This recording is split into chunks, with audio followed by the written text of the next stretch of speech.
This is Dharma Drops with your host, Rebecca Warfield. This podcast is a little bit about yoga, a little bit about life, and a little bit about whatever. And just as a warning, this podcast is unscripted, so that means I might regret a few things that I say. But hey, maybe I'll say some pretty awesome stuff too. Remember, these are musings, not truths. Buckle up, giddy up, because here we go.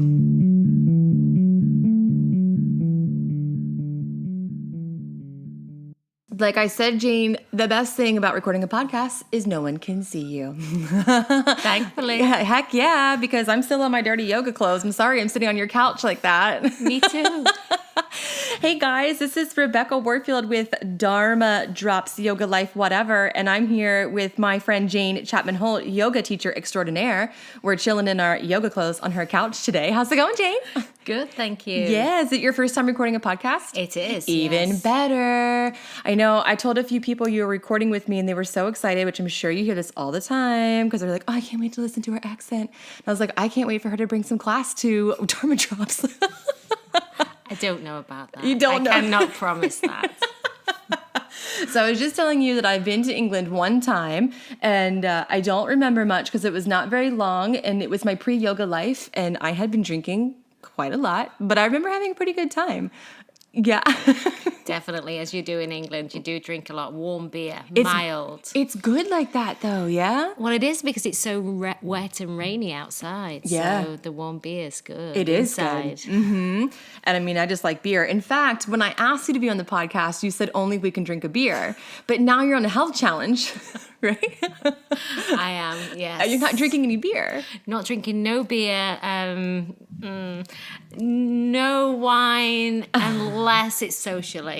But that's only Monday to Friday. Oh, so Saturday and Sunday you can do whatever you want? Oh, and Sundays too. Oh, that's good. So wait, tell me about your health challenge. So it's not really a challenge. It's just trying to be more mindful and eating and drinking a little bit more healthier. And you're doing that with our friend Sarah, right? Yes, Sarah. And Michelle, the studio manager at Long Wave. I didn't know that. That's fun. So the three of you. Well, they're taking it a little bit further than me because I can't take that challenge. They're looking more at the sexy, crazy lifestyle challenge. Oh, is that, what is her name?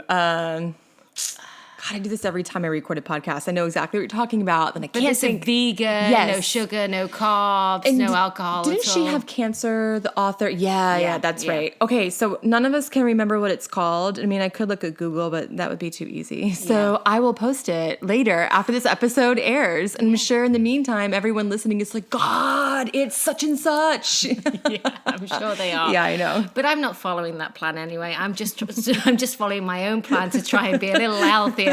Starting with Monday. But I did say to Michelle, one of the things is when I set myself challenges like this, and I start thinking about a glass of wine on a Monday when I don't normally drink a glass of wine on a Monday, but because I've set a challenge not to, I'll start to think about it. Sorry, I'm just laughing because your dog's tangled in the cords. Same with chocolate, same with carbs. So, you know. Yeah, I kind of make up my own rules too. It's best that way. It is maybe because my rules aren't always very strict. Mine are very flexible. I'm actually trying to work out a little bit more because I ended up finding tickets to West Palm Beach, Florida for $39, which is crazy. And then tickets to the Bahamas on the ferry from there for $100. No way. Yeah. Isn't that weird? What was that through? So if you go to Kayak, just like the regular old kayak.com, and they have a little drop-down menu. If you click the drop-down, you hit explore, you can set your parameters, like how much money you want to spend, what month you want to go, where you want to leave from, and it'll show you across the globe where you can go for that price. So I'm cheap, and I always put everything as cheap as I can get it, and like whatever month I can go, and whatever's the cheapest is the right choice. Goodness. Isn't that awesome? It really is. I'm going to try that one. I know. It's really good. We got to Fort Lauderdale a few years ago for like $100, and then we just drove to the Florida Keys. That way, I mean, it's easy for us in North Carolina to fly to Florida. But in any case, I'm working out because, I mean, I don't really care exactly what I look like in a bikini, but I am going to be in a bikini. And last year in Wilmington was so bad, I haven't been in one in like 2 years. So Yeah. You know. I just want to feel comfortable. Yeah, And I want to yeah. feel like when I'm on vacation or I can indulge in what I want to indulge because I'm feeling comfortable in my own body, not that I'm looking down and seeing rolls of Yeah. extra flesh. Yeah. Let's say. Yeah. Extra flesh. And also, like, we do things when we travel too. Like, we hike and swim and snorkel and stuff like that. And so it's nice to feel like I can do it and not feel like, oh my God, you Yes. know? But you look great. Oh, well, shoot, Jane, thanks. See, I knew you were going to be awesome on here.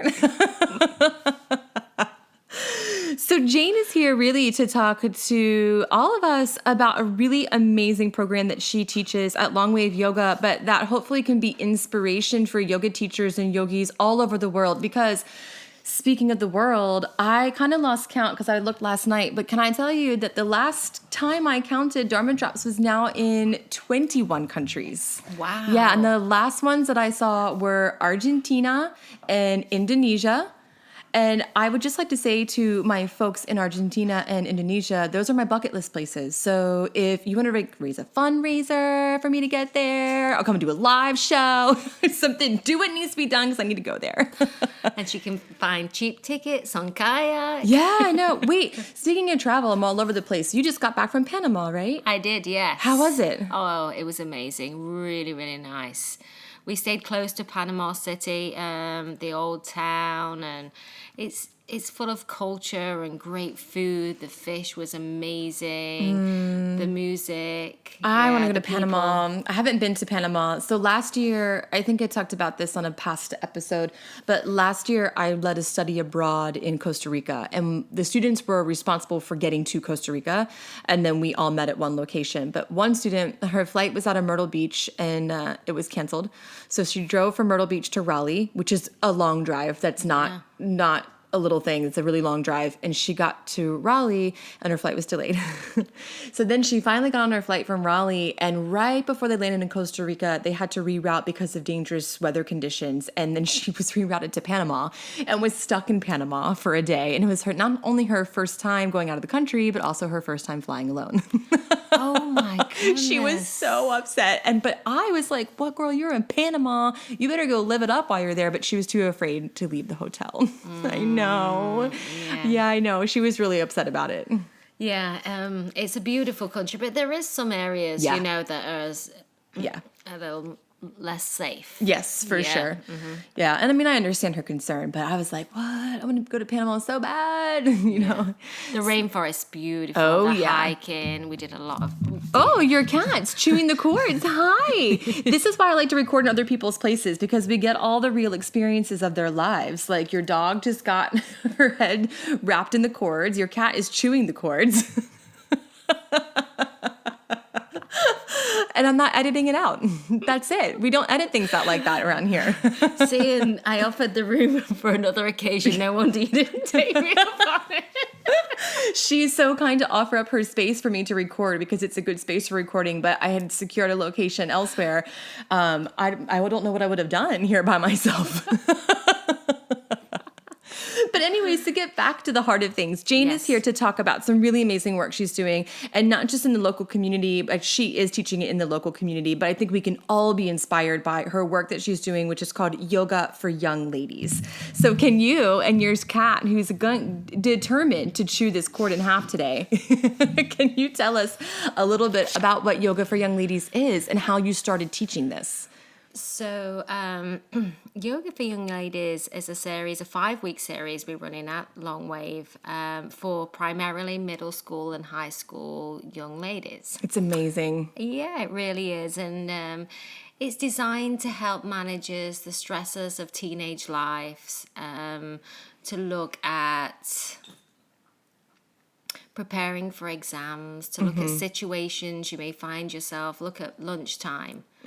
You know, often you are the one that maybe not within a group of friends, and you're sitting alone at lunchtime, or you go to sit with a group of friends and that seat's not for you. I know that. You know, that happens quite a lot. Yeah, in and it middle seems school. like from the adult perspective, like, oh my gosh, boo-hoo. But when you're young, I mean, these things are like difficult. They're real challenges close to the heart.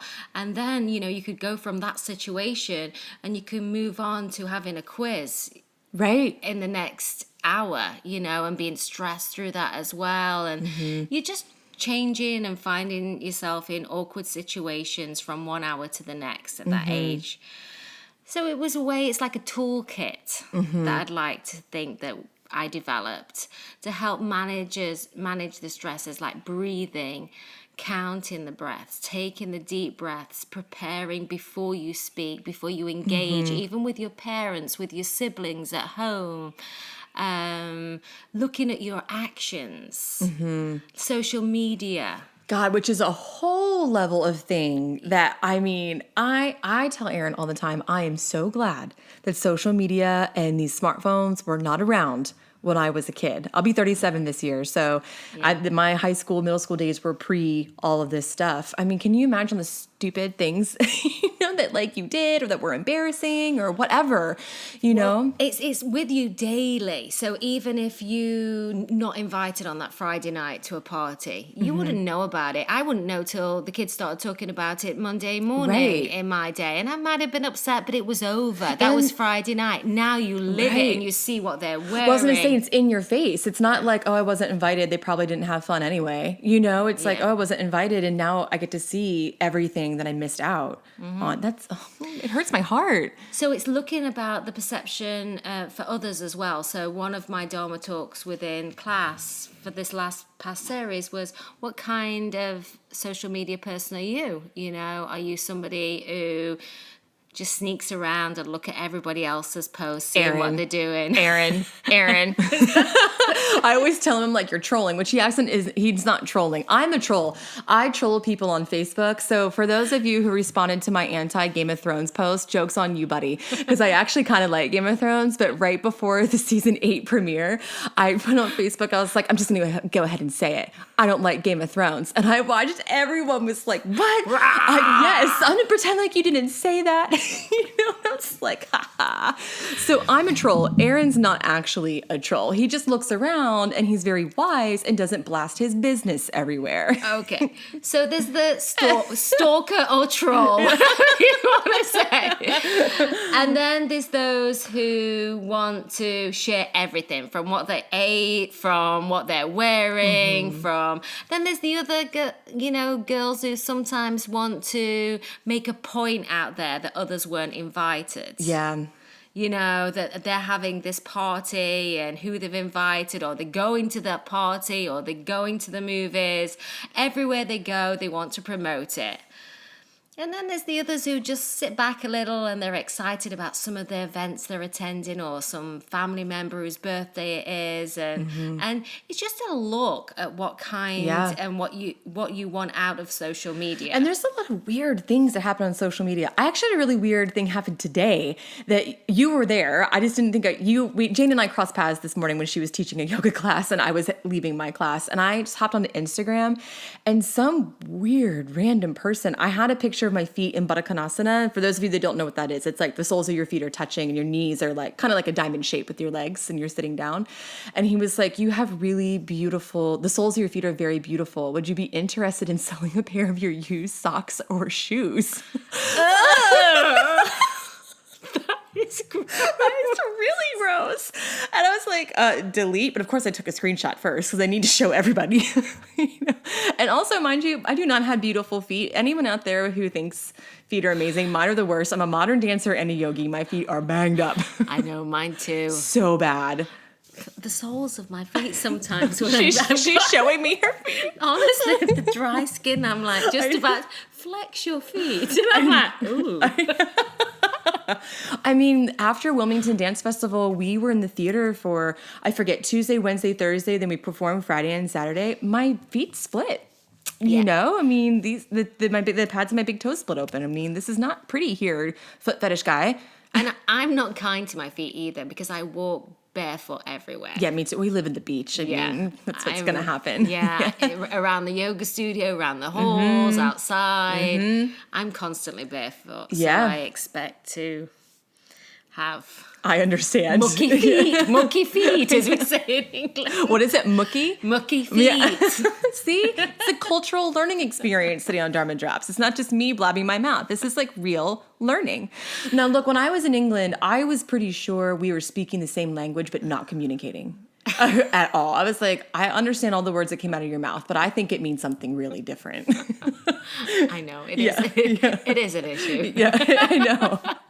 And I'm sure they thought I was crazy. But anyways, getting back to social media. So there's like a whole world of things out there. You know, on social media, there's the whole level of like danger, but then there's also the pressure of friends. You know, so what are the things that you do in your yoga classes for these ladies? I don't want to call them girls because they're not girls, but for these ladies to help balance this stuff. So this particular Dharma talk that we did, so this was designed to like just set a seed of how that you would feel if you were excluded, if you were the one who was actually, you know, posting about everything and anything you did, and your mindset was not pure. So it's where it's the thought behind the action. That's the key, the mindset. Yeah. Yeah. So there's like very subtle things that I add into it. So, you know, it's not, I'm not there to, I'm a guide as a yoga teacher, you know, as I'm guiding you through physical poses and, you know, through mentally or, you know, meditation. So I'm the guide. So I'm there to set the seed. And that's what I aim to do with these young ladies. And we also work on, you know, posture. We work on flexibility. A lot of the young girls who came, you know, they were good athletes. You know, they were in lacrosse season. They just finished soccer season. Yeah. And they were tired and, you know, stressed from the day. And they felt it's such a relief. So how we'd, you know, develop throughout the class was we'd come to class and we'd relax and take a few moments to meditate.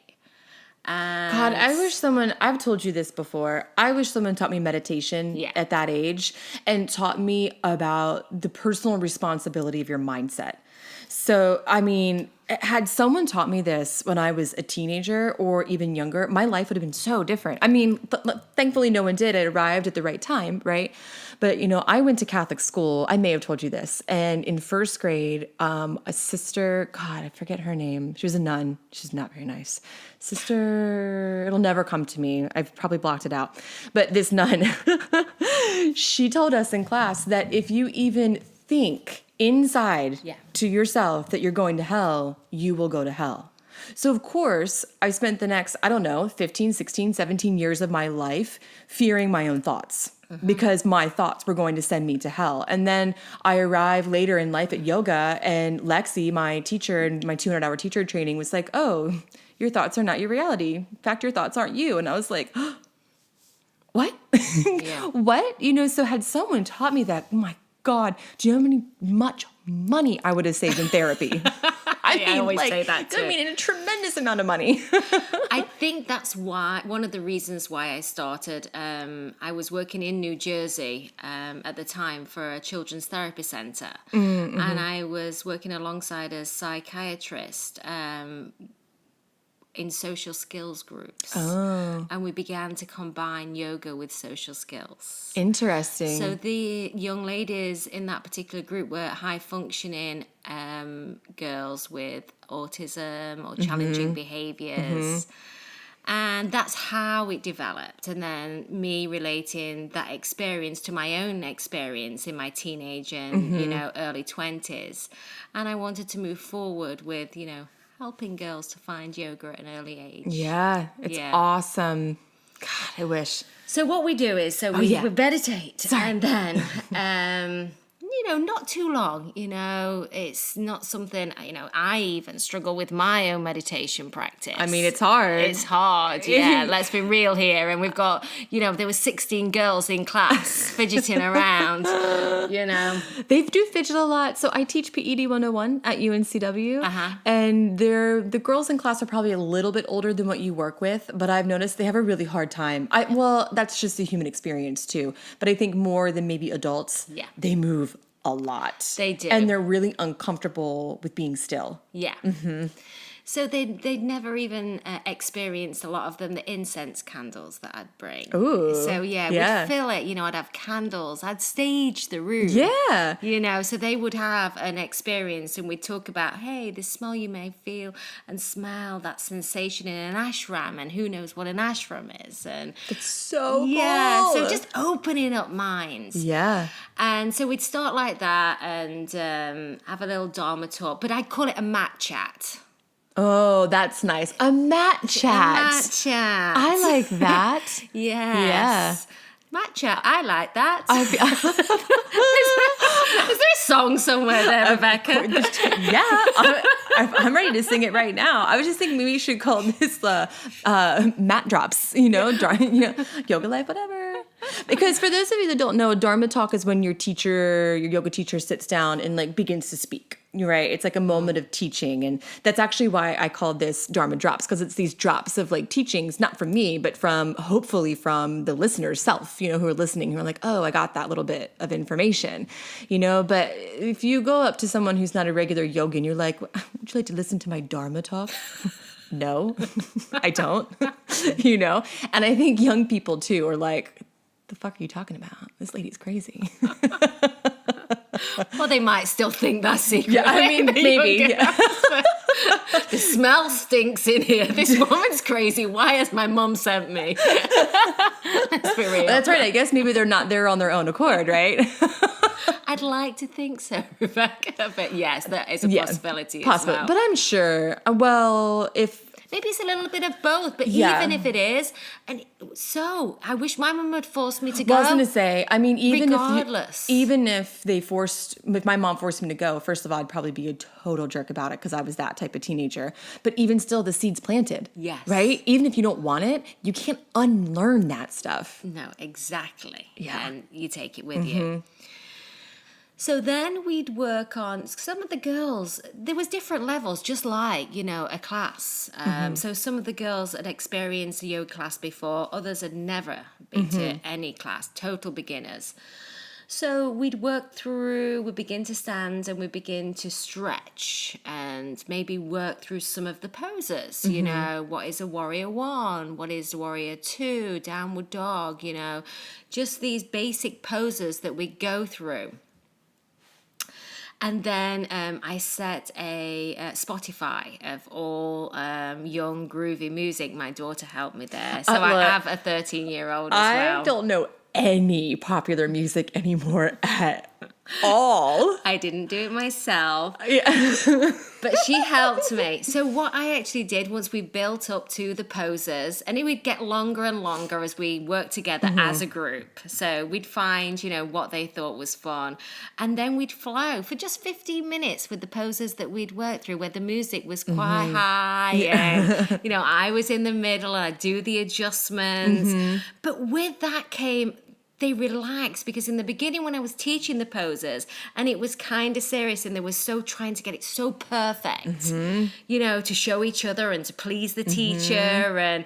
But when we begin to turn the music up and they could flow a little bit, they relaxed and really found themselves in the pose. Which is really what I hope most people experience in yoga. I hope so too. I say this all the time, but that's really what this whole podcast is about, right? That like we have these things, like the teachings and these important things, that we can embody and study and learn. But at the end of the day, if you're not enjoying any of it and like working in a way that fits for you, boo, I know. Don't do it. You know what I mean? Like it should feel really good and exciting to do. And that's what hopefully I felt that I achieved within that 5-week series. Oh, I bet and you do. Hopefully they're coming back as well. So the new series starts. One of the sessions that was most fun though, we did each person became the teacher. So they came on my mat. Yeah, and they taught the rest of the students the pose. And what an empowering experience too, because as someone who's taught, again, maybe a little bit older than that age group, but I've been teaching English now for 11 years. And what I find is no one wants to speak. they're so afraid of their own voice and so afraid of being wrong and like not saying the things they think will please the teacher or please the other students. They'd rather say nothing at all, you know, and I found this in my English classes, especially with the girls. The guys felt a little less embarrassed to talk about things than the girls did, you know. I just hear these sweet little birds chirping in my ears. There's a palm tree there. Oh, I hope that everyone can hear those birds chirping. But the guys would talk and the girls were a little too afraid. And sometimes I would ask them, like, why won't you say anything? Because they would come to me with amazing ideas. They're like, well, I didn't want to sound dumb. I didn't really know what you wanted. Rather than just like, I'm going to say this, you know, I'm really going to own it. So that's really cool to like be in a small group and like something kind of foreign. They found it empowering. And, you know, they come up with, so some was like, I said, you can't all do Shavasana. Oh, damn. Boo. Because that was their favorite, because at the end of the session, I would bring essential oil and just massage. Oh, you mean their they can't all neck. teach Shavasana? I thought you meant you can't all be in Shavasana. No. I was like, what are you talking about? That's the best part. They can't teach it. And then I'd massage and just, you know, just their shoulders and maybe the back of their head with this essential oil. And they'd have a wet flannel with the essential oil. And that would actually help ground them and rest. Some of them was really, you could feel it and you could see the breath. That's really cool. The abdomen was going up and down and they were really engaging in that Shavasana. So cool. Yeah. So cool. Others were fidgeting and cracking knuckles. But, you know, that's what it is in 16 people, you know? Yeah. And same in adult classes. Yeah. Some days I'm like as still as Me can too. be. Yeah. Other days I just can't get comfortable. I'm like, I cannot sit here. Yeah. Once that one of the girls got the giggles, oh my God. She was gostering with laughter the whole time. And, you know, that's it. That's how it is sometimes. And I said, and then she was I said, don't apologize. You know, that's where you're at today. And that's it. They're funny. So I taught just a very brief series. It was yoga for dancers at a kids' dance camp. And it was all girls because it's dancers, right? I mean, men do dance, of course, but it's not as many guys are in dance as women. And if I need a cover, now you're going to cover I for know. me. Now you told me as that. long as they're not little. I talked in my last episode. I am not a good kids yoga teacher. They freak me out. She just mouthed by to me either. Really quietly. You can say it out loud. Me either. No, anything a teenager and above, but the smalls, the littles. They freak me out, man. They do me. They're crazy. They're all over the place. I'm like, what are you doing? But these girls, they were probably 13, 14 years old. Perfect. Yeah, and they had been in dance camp all week, you know, so it was like a Friday yoga class. And I had them prop their legs up on a wall for Shavasana. And I was like, and we'll relax. And I was like, just, you know, lay down, close your eyes, relax. And they all started talking. And I was like, I thought you guys were relaxing. And the one girl looked at me and she was like, we are. And then just kept talking. I was like, okay, I guess they are relaxing. I was like, clearly I relax a different way. But actually, now that I'm saying this out loud, like to be that age and you're in dance camp all week where things are like kind of strict and you're moving and you're sweating, like it probably felt really good to lay down and be like, Yeah. Yeah. Funny things, aren't they? They are funny things. I know, they are.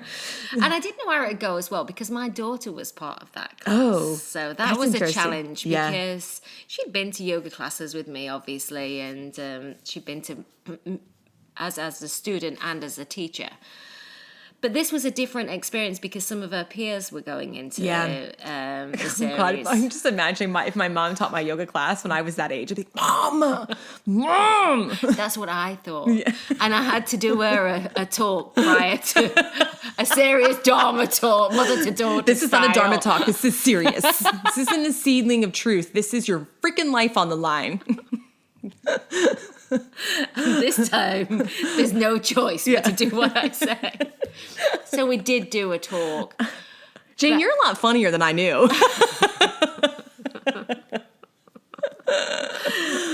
And she actually, it was a real positive experience for us because That's awesome. we do have some challenges, you know. Well, yeah, it's mother-daughter. Mother-daughter, teenagers. And as we were in the car, we were walking to the car and she just grabbed my hand. She went, "Good job, Mom." Oh, that's really sweet. I know. That's really sweet. Probably the nicest thing she said in 3 years. Well, yeah, she's a teen. How old is she? She's 30, 14. Yeah, of course. It might be the only nice thing for the next 5, right? Good job, Mom. That's awesome. But that's like a big deal. I know. Which means, my guess is if she said that, they were all feeling it, Yeah. Yeah. I like what you said about how you're a guide. I don't know if you saw our fellow teacher, Angela, who also lives down the street. Hi, if you can hear us, because I'm being loud. She posted a video of her teacher, Annie Carpenter, recently talking about the role as a teacher. And Annie Carpenter was saying it's her job to set you free. And I think that's really important, that it's your job to plant the seed and set you free, and set them free. It's not like you then hold their hands and like grow them through this process. Like that's their work to do for the rest of their lives. A paragraha, non-attachment, non-possessiveness. Yeah. It's how you are. I love the little where's my book? The Namas and Nimas. Who's it by? The little yoga Deborah epic. Adele. Oh, yeah, that's Yamas and Niyamas, the ethical practice. Yes, That's a good if one. You want to know a little bit more and a little bit soul searching on a basic level, I really suggest that you buy I like that book because it is a basic level. Yeah. And it doesn't get like all way out there. It's like really tangible. But just to go back to what you were saying, aparigraha, non-attachment. Yeah. Aparigraha, sorry. I can't. She pronounces it much better than I I don't. I'm making it up. I'm kidding. But non-attachment, right? It is a teacher, I think it's easy to get like attached to your students and want them to stay with you all the time because it's job security, right? And it like fills our own like sense of purpose and our own ego, but really the job is to set them free. And to be able to plant that seed and set someone free at a young age, that's amazing. And it gives them something to work on literally for the rest of their lives. And so you had mentioned in the beginning a little bit about things like test taking and stress. What are some things that you teach or facilitate to deal with things like stress in school and anxiety? So we'd work through the breath. And we'd work at looking through the breath and now just following that inhale and exhale to begin with. We breathe so fast, and if we're ever anxious or stressed, that goes even faster, especially as we're younger. Yes, absolutely. And we don't even know it. And we don't even know it, and they weren't even aware of it, but they could relate to it once I talked about it. So even just setting the seed again, right? Just explaining that and that reaction of how we could take a sip of water, how we could like become aware of the breath and engage with the body. Right. And notice signs of stress. We know what the cause is because it's that girl who's sat at the table who's pulled the chair away and you can't sit there. Right. We know what the cause is, and we know that everybody's staring, and we know our face is going red. And we know we've still got our lunch tray or, our lunch box in our hands, and we need to plank ourselves somewhere and sit down.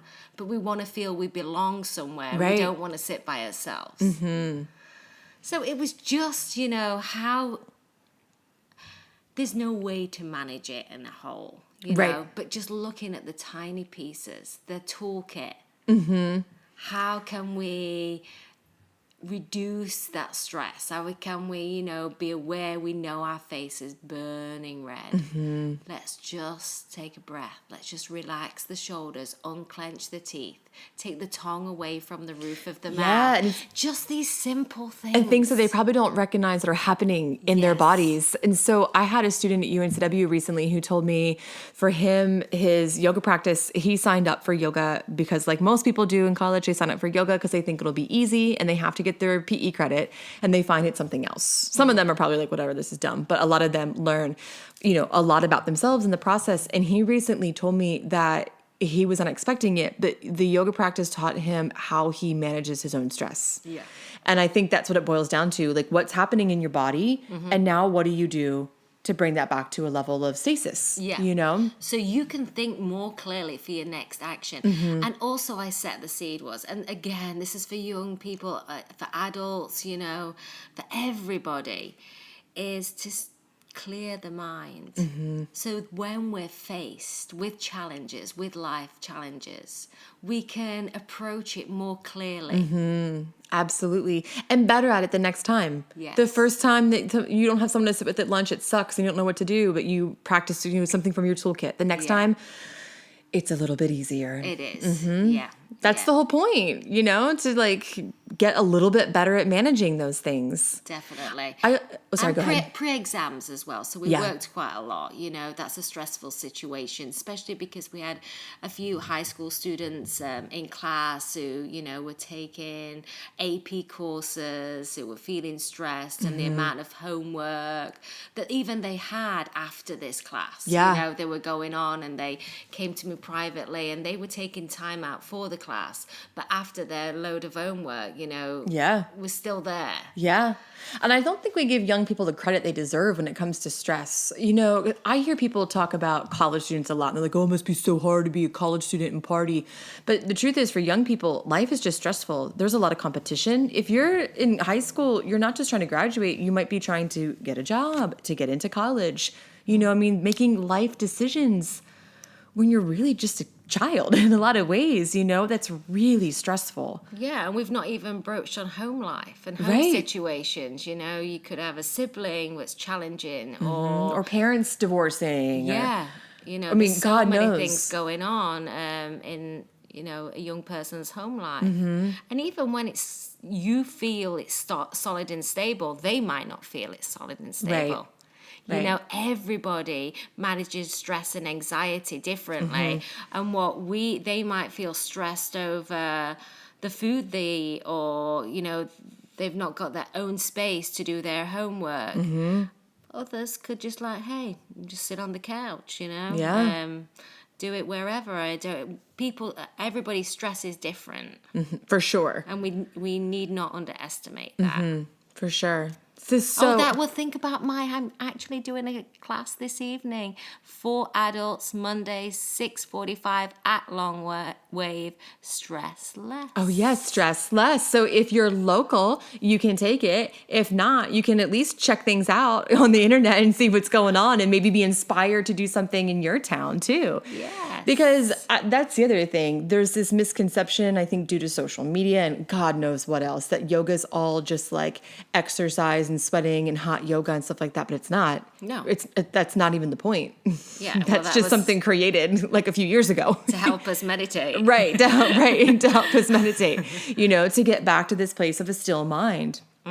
So when you work with these young ladies, do you get any feedback? I mean, I know you got feedback from your daughter. Good job, Mom. That was some feedback. But do you get any feedback about how things are going? Like if they use the tools that they've learned? I did. I got a lot of positive feedback, not only from the young ladies, but also from the parents. Oh, interesting. Which the parent part's probably pretty important because young people might not always know how to articulate that stuff too. Yeah. Yeah. So what are some things that they've said? So for the young ladies, they actually enjoyed the series as well, which I don't think they thought they would. That's good. Yeah, we did. I didn't add one more piece to the program. What we did was I'd work in pairs throughout. Oh, that's cool. So we'd take 10 to 15 minutes and we'd do like a monkey pose or, a caterpillar. Yeah. And we'd all go up and down in a caterpillar. Yeah. So there were various poses, that have invented again, but nevertheless, they're using muscles, the physical body to stretch through, and they're fun and interactive with others. And I tried to pair that up, that they weren't necessarily with the person that they knew. Right. That's the best. Yeah. So trying to bring the group together, and I'll do exactly the same this time for this next series. That's cool. Yeah. I've done some similar stuff in my classes too, and I always ask them not to work with someone because that's too comfortable. Yeah. It's just too easy, And we go back to some of them. So what looking at feedback as well, that the girls noticed, we'd work on that within. So we'd start class with various poses and working in pairs. And then 2 or 3 weeks later, we'd go back to work on that same pose and they'd see the difference of the concentration for the balance, of the flexibility. So good. Yeah, and how they ground down and they knew the foundation and where they're at, whether it was on the bottom or the feet or, their heart, but they knew the foundation of the pose. What I like about that too, because I think the current generation, they're so used to having things so quickly with technology, is it teaches like the benefits of a sustained practice. That nothing, sure, your phone is fast, right? Your computer is fast. We have high-speed internet. But most of life is just a sustained practice, you Yeah. know, and that the more you do it, the easier things come. Most of the time. Most of the time. Most of the time. Sometimes things are like, will you ever? Yeah, yeah. But for the parents who gave me feedback on the series as well, they really found that their child had found more stillness, less active on their phone. Oh, that's interesting. Yes. I don't know if it's because I kind of used to put that in there a lot. It's one of my things with my own 13-year-old. You know, I think we should be interacting more together, less on the phone, you know. I think I talked about this in my last episode, but with Deanie from Spiritual Junkies. But in my yoga class on campus, I required them to go on a silent 45-minute walk. No phones, no talking. And for most of them, they said it was the first time they've ever done that they've ever been quiet. They said that because they're not allowed phones for the hour and 15 minutes in class. No phones. Which feels like at all. eternity for them. But they were all a little shocked to begin with, and they all put them in the cubicles. They never got them out once again. They never asked, and they said they enjoyed not having their phone for the hour and 15 minutes. And Yes. the parents definitely enjoyed it. Well, and that's what the feedback I got was students were like, that was awesome. Because I thought they're going to be like, I hate this lady and I hate doing this. And so many of them were like, that was awesome. And I mean, I use my phone a lot and I run a digital business, but I don't even think about it. If I need to put my phone away, I put my phone away. Yeah, well, you know, we actually, obviously, we teach yoga, so Right. and we're a student of Right. yoga, so we take hours out of our day on a regular basis. Right. So I suppose we're not the norm of. You're right. Yeah, if you had an office job, you'd have your phone at the side of you. If someone texts, you'd just. I mean, I am on my phone a lot, just to be clear. You know what I mean? I am on my phone a lot, but it doesn't hurt my heart to put it away. I'm like, thank God, put this thing away. My neck hurts sometimes, you know, after using it for a while, my neck hurts. And I see a lot of young people with what they call text neck. Yeah. You know, their necks are like the curve of their cervical spine is basically, has changed shape, you And know? what about your fingers and your wrists? Yeah. You like that? Look, I'm clenching a lot of times. Yeah. And your wrist. I remember Yeah. when I was a kid, I got a Game Boy and I played with it for so long, my thumbs were cramped for like days. You were a rich kid with a Game Boy. I guess, I don't know. If you look at a Game Boy now, that thing is like so archaic. Those things are crazy. Yeah, so no phones, and it went well, huh? It did, and after that first initial, that was it. Nobody came into class with phones. The feedback was that they enjoyed not having their phone for an hour That's and cool. just engaging, being present. Yeah. And that was one of the feedbacks that we had as well, that their daughter sent more present. Oh, interesting. That's really cool. And then there was some one plays, high level tennis, and she'd become more flexible physically and Oh, really yeah, because you were talking enjoyed- about athletes. Yeah, there was quite a few athletes in there, and they really enjoyed that they felt more flexible, better with their game. Which is cool, too, because that's like a whole other thing. I mean, girls and young women were doing sports and were athletes when I was young, but I think it's a whole different level of it now. You know what I mean? It's just like the norm, you know, which is amazing, but that also means different things for the body. You know, if you're running 7 miles a day, you need a different, you know, sort of counter, what's the word I'm looking for? Like counter exercise for that, you know? Definitely, but then we come back again to the breath. Yeah. So we do physically, yes, you need to stretch the calves, the hamstrings, and, you know, and we're incorporating all that in the series, but also working with the breath. The Yeah. inhales and the exhales to pull you through to that challenging run. What's amazing about yoga is, so I just started running again recently, just on the treadmill, because the road is too hard on my joints and because I have a back injury, and it's just so freaking hot in Wilmington. It's so hot and muggy, and it's just miserable. But I have not really been running for a long time, but I noticed my breathing is so good.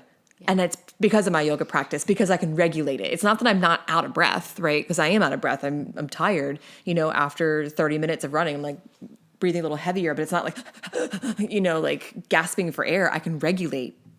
And I think, you know, my husband says, it's not cardio, but whenever I challenge myself, and I don't run a lot either, but I do try to go once or twice a week, especially now I'm on this health kick. Yeah. But I can, because I can control my breath, because of my flexibility. And I think, it does build cardio strength. Sure. Yoga. If you've ever done 5 Surya A's and 3 B's like an Ashtanga, I mean... Who says we're not cardio goddesses? Let me tell you what, when I was practicing Ashtanga, by like the second Surya B, I was like done. Like I could not catch my breath right. It was like really hard to do, I do know. Yeah. Yes. It's hard. But then for us as well, we teach. So Right. you teach, you're physically active. Yeah. I think sometimes I get a workout from my assists. Oh, When yeah. I'm adjusting and A workout and assisting is really tricky business because I can hurt myself before. Because I mean, you're really using your body to like lift someone's pelvis up and back in downward facing dog. Yeah. That you're lifting, even if they're light, it's still a human body you're picking up. You know. you need a lot of core strength. You really do, to protect that back. You sure do. Yeah. I have a back injury, so I'm always trying to be mindful of that. You do? Oh, yeah. What's your back injury? So years ago, I was dancing, and it's not from dancing, it's from a lifetime of not holding my body in good alignment. But I had 2 discs slip, one to the right and one to the left at the same time, which was not exciting. And so they hit the nerve on both sides. And so I had this like alternating sciatica between right and left. And it was not the best year of my life. I was out of dance for about 2 years, which was really a bummer because I've danced my whole life.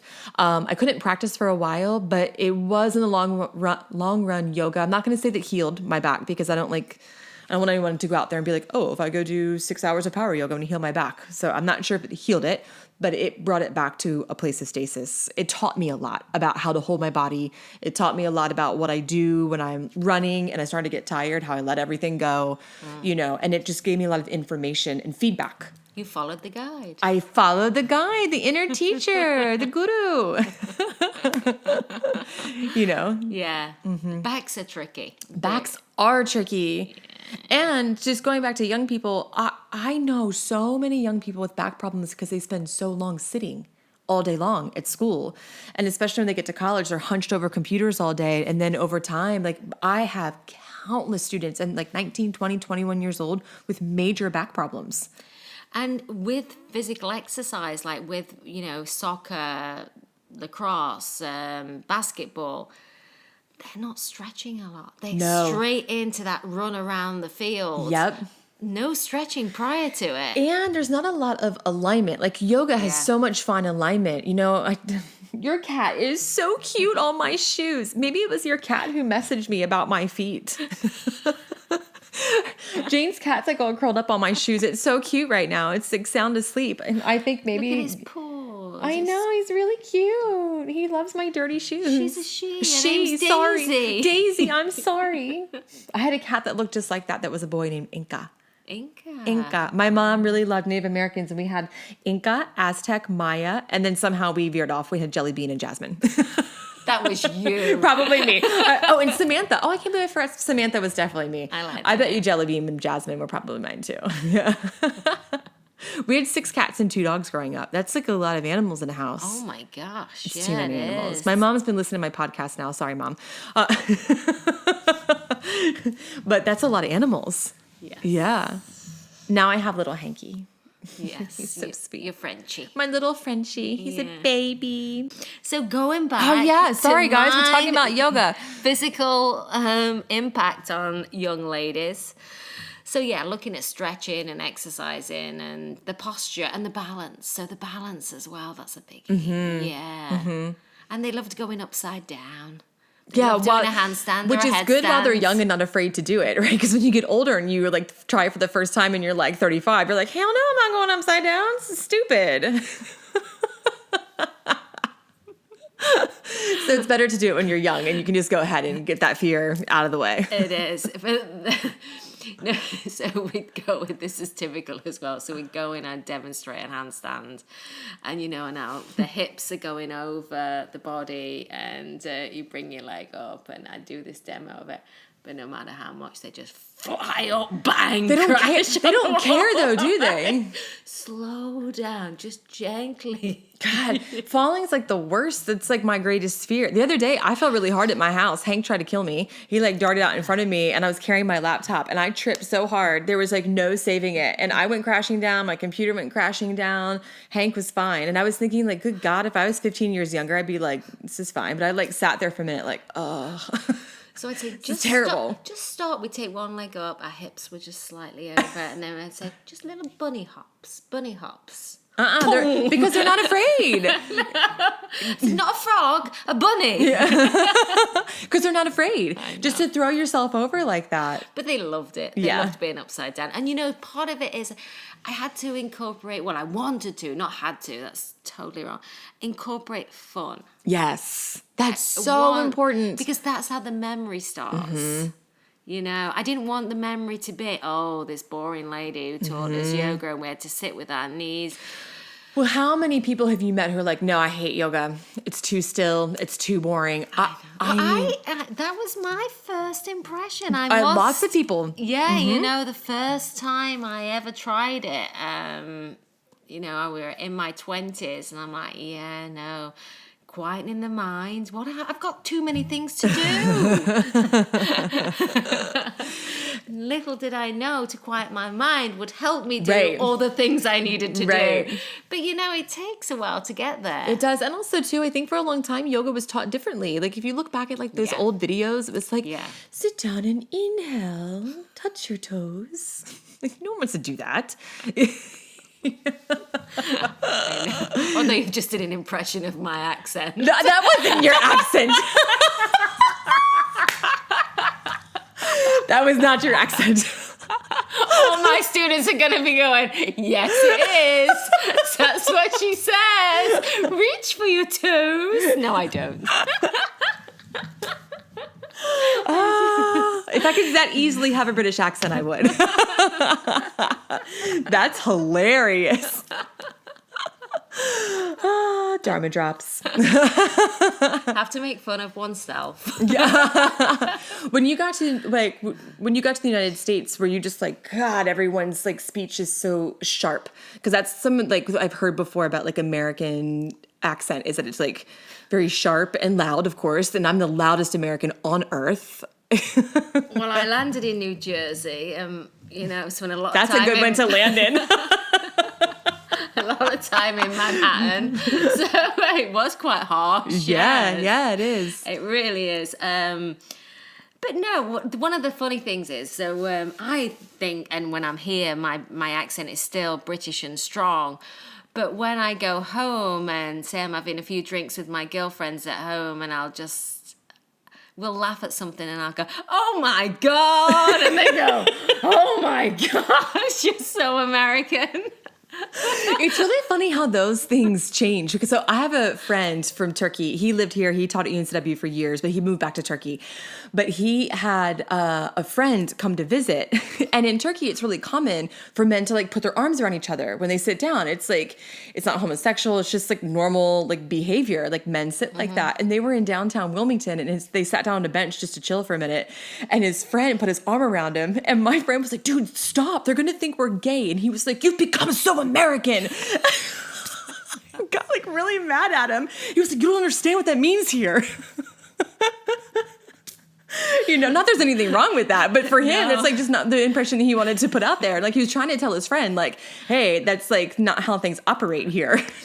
I know. And I find myself that I have more tendencies to, not with an American accent, but I'll say things like, I'll say, I'm going to the bathroom, or I'm going to the restroom, and my brothers will make fun. Are you having a rest? Yeah.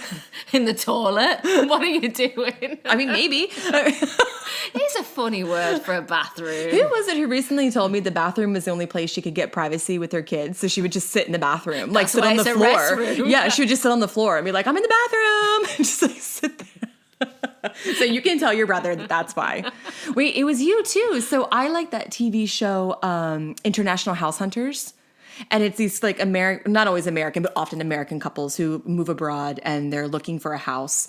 And I'm always really embarrassed watching it because they're like, well, I mean, do you think there's a bigger fridge? Like, is there any more closet space? I mean, I have a 65-inch TV, and I'm always like, God, stop, you're embarrassing me. But you told me that was it your daughter? What happened at your brother's house? So, it was actually at this particular time when she was really young. It was at my dad's girlfriend's house. Even better.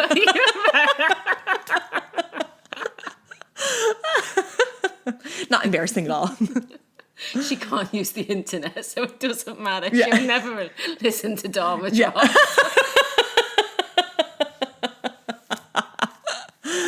But anyway, so, everything is smaller on a much smaller scale. Sure.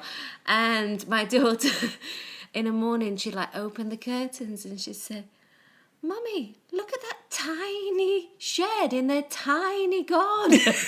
I was like, shh. She'd go downstairs. She'd look at that tiny fridge in that tiny kitchen. I'm sure your dad's girlfriend loved that. Oh no, I'm sure she did. She's very proud of her house. Has she been to the United States where everything's enormous? Yes, she has. She's not been to Wilmington, but she's been to New Jersey. But yeah, and she's great. She's very, very sweet. And then another thing that she'd say, the American smile, my daughter was just, all she could see was this white, bright smile forever till she got to England. And then she's like, Mummy, why are their teeth so yellow? Oh, no. Oh, my God. It's so embarrassing. Cultural differences. Cultural differences. We had a few challenges. Now I'm the embarrassment as well because she feels that she has to explain things. Her friends actually think my accent's cool. Well, that's what I'm saying. Everyone, I'm not talking teenagers. I'm talking 40-year-old women. We're like, I can't wait to hear Jane. But I'll say to them, close the boot, and it means the trunk in the car. But I'll forget sometimes. And I do use trunk the majority of the time now, but I'll forget and slip back into my old ways. And I'll say, just close the boot. And she looks at the friend, she goes, she means the trunk. She's probably so annoyed. God. I told you we were not speaking the same language. I'll tell you off air some things that I said that mean totally different things in England than they do here. Oh, yes. Yeah. No, I'll tell you now, Dharma Drops. I was talking to someone in London, and I'm really energetic and boisterous, and I said that I'm very spunky. And everyone can look that up on urbandictionary.com for your own good. You can find it on your own. Plant your own seed with that. And because it does not mean energetic and lively in that language. So, yoga for young ladies. Yes. Now that we've covered all the cultural differences in our language, even though it's the same language. Yes.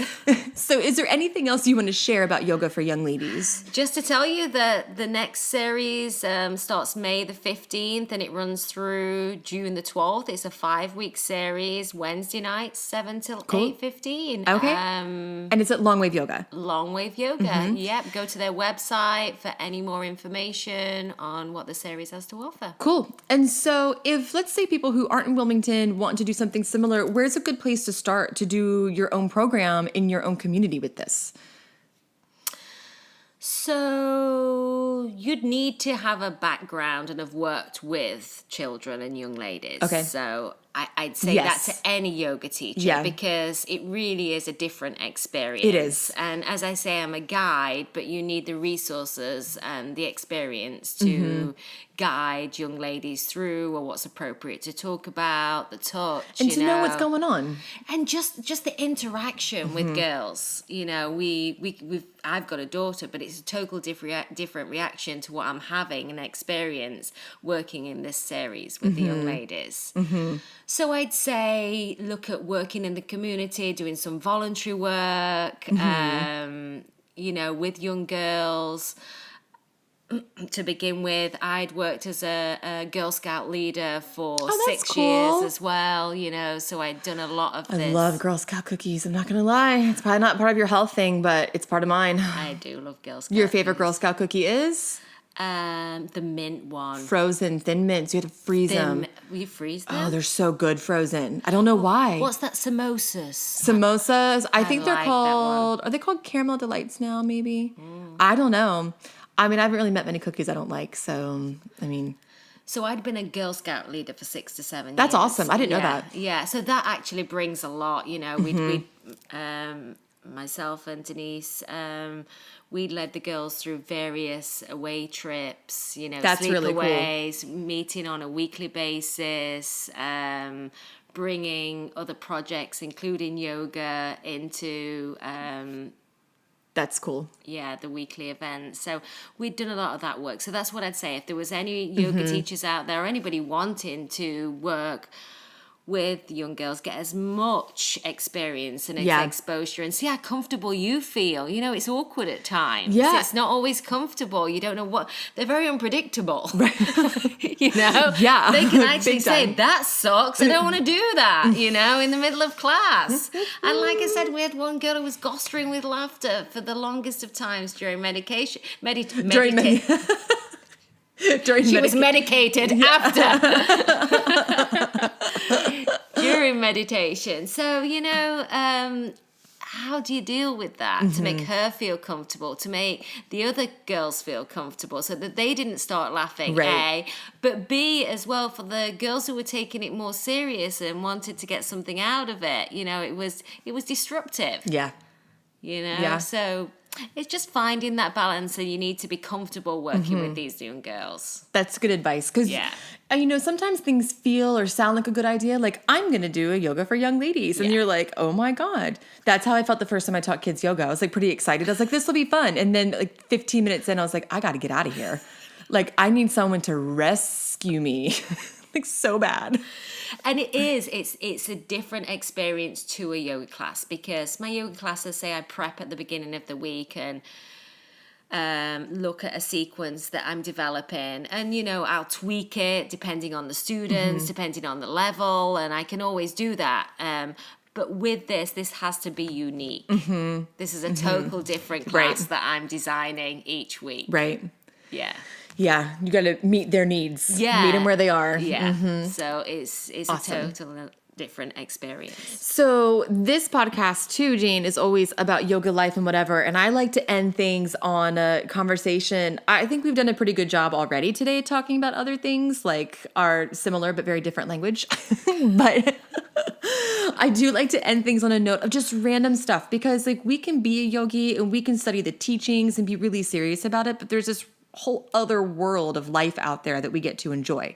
So is there anything that you're doing right now that's really exciting? Like, I don't know, favorite TV show, favorite podcast, books, travels, or anything out there that we need to really get into? So personally, I'm enjoying living by the water and all that brings. What? Wait, so literally living by the water. Oh, I was like, what book is that? No. So I've just got a paddleboard. Oh, paddleboard's fun. Yeah. Have you done paddleboard yoga? Not yet. I'm only just staying on the paddleboard. Never mind yoga on the paddleboard, folks. I'm a slow learner. It's no rush, but it's really fun. Yes, but I that's my aim. That's my ultimate goal, that I want to take some lessons this summer. But I'm enjoying that. I'm enjoying being on the water. Is this your first time living by the water? Yes. Kind of me too. I mean, I lived in a different county that had a beach nearby, but I've never lived in a landlocked state before. So I've always been in pretty direct access to water, which is ironic because I don't really enjoy the water a whole lot. Oh, I love it. Freaks me out, man. I know. You said that the other day. You were taking some lessons in swimming just to strengthen that. Yeah, I started swimming lessons last week. Actually, it's my first one. I can not die in the water. If I were to fall in, I wouldn't drown, but I wouldn't go anywhere. I would just float.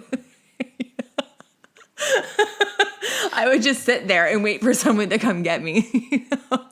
So I'm taking swimming lessons really to learn, I know this sounds ridiculous, but to get comfortable with my face in the water and how to swim and breathe.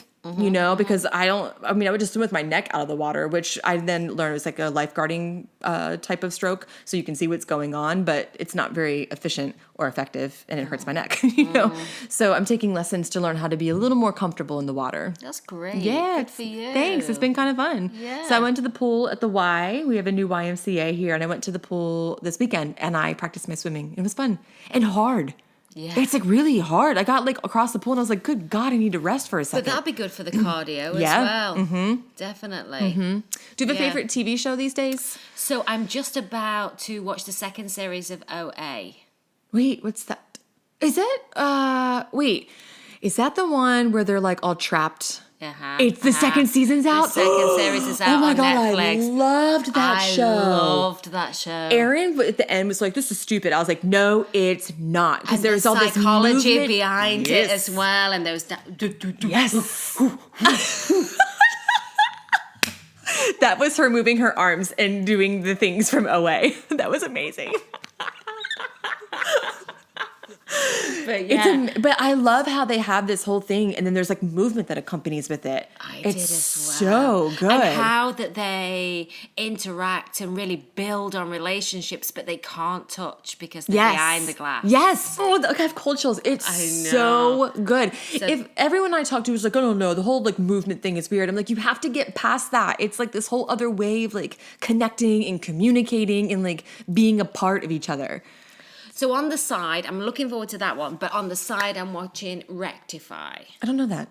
It's a little slow, but it's one of those shows where this guy was imprisoned for. It's not a true story, by the way. I don't think it is. It's not. He was imprisoned for murdering his girlfriend when he was a teenager, high school boy, which he didn't do. You know I love murder stories, right? He was on death row for the longest of time, and his sister was an advocate, and I love his sister. I have two brothers, and I adore them, and I'm really, I don't know, I love that sisterly, brotherly bond thing, because we have a great one. And so she was an advocate to get him out and released. Why he is now free, but it's still under trial. But it's slow because it's about him transitioning into society. When he'd conditioned himself that it was never going to come out. He used to meditate a lot. Oh, interesting. Yeah. So I'm watching that, but it's one of those where, like OA, I'm going to start that and I can guarantee I will have finished it by Friday or whenever. I'm starting 5 or it 6 tonight. days. I'm so excited. Me too. Because I'll give up things and it becomes an addiction and it's not good. But where Rectify, it's just a slow pace. Yeah. Sometimes I like stuff like that. Me too. They can just enjoy, and especially if they're aesthetically pleasing too, if there's like the cinematography or whatever, filmography, I don't know what it's called, is good. It's just nice to watch and then like take stuff in. And it's good for not everything to take a hold of your life. Yes. And I also like things that are not always like, I mean, I'm all about like yoga and like self-help stuff and like intention, but sometimes I just like a good old story. Me too. You know, that's why I always like murder mysteries and stuff like that. They're just a good old story. Yeah, that's how I feel as well. It's a great switch off. It really is. I don't watch much TV as in general TV. I tend to watch a show. And it's me too. A time when I'll sit and relax and I'll spend time doing that. Any books that you're enjoying right now? So I have Michelle, our studio manager, gave me the Crazy Sexy Diet. Crazy Sexy Diet. That's what it's called, but I still don't know the author. Yes, and that is what is at the side of my bed at the moment. Awesome. And I've just in Panama again. Sometimes, so I read lots of yoga stuff, lots of self-help books, meditation. Because they're books, awesome. They're awesome. But sometimes I'll again pick a novel. Yes. That's just a trashy, Yes. cheesy. Thank you. Yes. Yeah, I need it. Just some plain old entertainment. And my last one was actually, I picked it up from the library. I love Wilmington Library. It's beautiful. It's so good. It really, really is. Everybody's so kind and sweet in there. And the name I cannot remember, but anyway, I was in a rush and I was on my way to Wilmington and wanted one of these kind of books. So I grabbed it and it had a beachy look on the cover, and I basically read it briefly at the back saying it was set in North Carolina. I knew that, and it was about love and mystery and how he lived in Africa and she lived in North Carolina and are entwined. Anyway, it was set in Wilmington. Really? Yeah. That's interesting. And it named lots of different places around here. That's cool. I know, of all the books in the library. And It's fun to do that. Yeah. There's a book, I won't think of the name of it now, but I'm pretty sure the author's name is Wiley Cash. And he writes about like Appalachian. Or if you're from Maryland, it's Appalachian. But I said Appalachian one time. I say Appalachian Trail. Don't say it in front of the Southerners. They get mad. They were like, Appalachian. I was like, okay. But apparently here it's Appalachian. Bill Bryson. That's right. That's him. He That's does a right. great book. Yep, Bill Bryson. Yeah. I read some of his stuff in graduate school, actually. Yeah. But Wiley Cash writes some cool books about Appalachia. And he has some like really cool stuff about like snake handlers, which is like kind of just funky and interesting to read. Sorry to interrupt and diverse again, but we have a snake problem around here apparently. Don't tell me that. What type of snake? Rattlesnakes. Don't tell me that. Yes, definitely. Oh, no. Why? In fact, I was doing some gardening last week, and even the guy who was collecting the trash, he said to me, be careful, ma'am, there's so many snakes around here, because I was like raking the leaves out of the bushes. Oh, no. And he said, just look down.